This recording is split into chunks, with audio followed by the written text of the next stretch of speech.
Good morning friends. 90 शब्द प्रति minute dictation start. प्रधानमंत्री नरेंद्र मोदी का कश्मीर दौरा ऐतिहासिक भी है और प्रेरक भी। ऐतिहासिक इसलिए कि अनुच्छेद 370 के हटने और जम्मू कश्मीर से राज्य का दर्जा छीनने के बाद प्रधानमंत्री की यह पहली कश्मीर यात्रा है। सांबा जिले के पल्ली में प्रधानमंत्री ने यह उचित ही कहा है कि जम्मू कश्मीर की जड़ों तक लोकतंत्र पहुंच गया है। यही वजह है कि मैं यहाँ से पूरे देश को संबोधित कर रहा हूँ।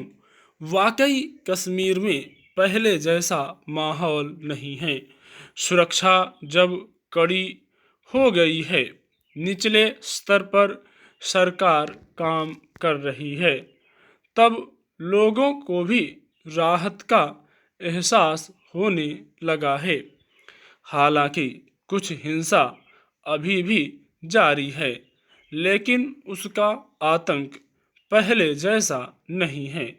सबसे खास बात यह है कि प्रधानमंत्री ने कश्मीर घाटी के युवाओं से संवाद सशक्त करने की कोशिश की है।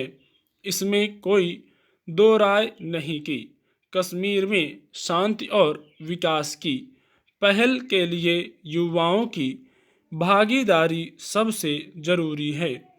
युवाओं को यह एहसास दिलाना जरूरी है कि वह एक सुरक्षित और विकसित भविष्य की ओर बढ़ रहे हैं।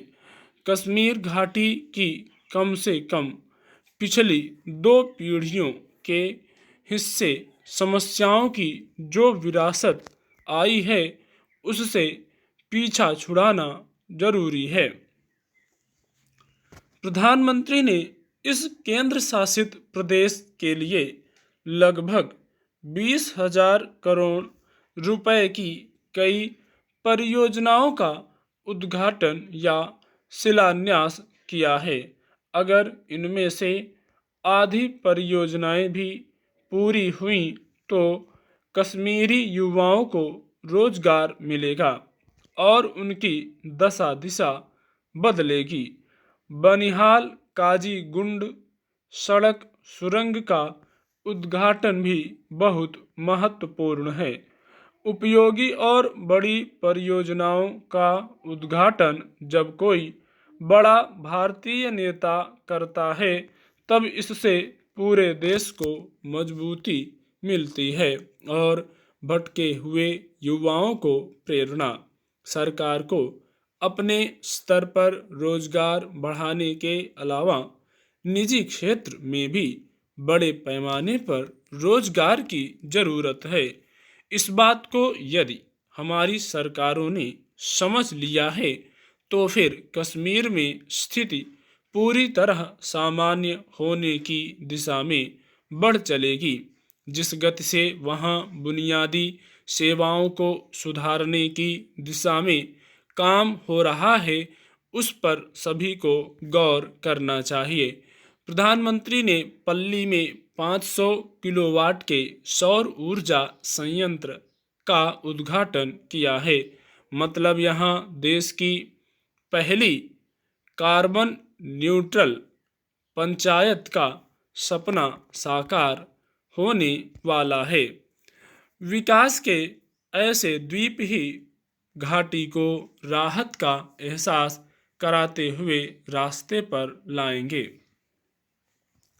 प्रधानमंत्री ने बिल्कुल सही कहा है कि जम्मू कश्मीर के लोग दशकों बाद ऐसी बात देख रहे हैं।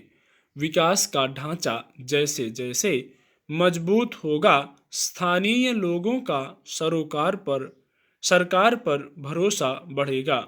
यह सच है, लगभग 175 कानूनों को जम्मू कश्मीर में लागू नहीं किया गया था, पर अब देश में लागू तमाम लोक कल्याणकारी कानून वहाँ भी लागू हैं। लोगों के लिए अवसर बढ़े हैं, न्याय की उम्मीदें बढ़ी हैं। स्टॉप।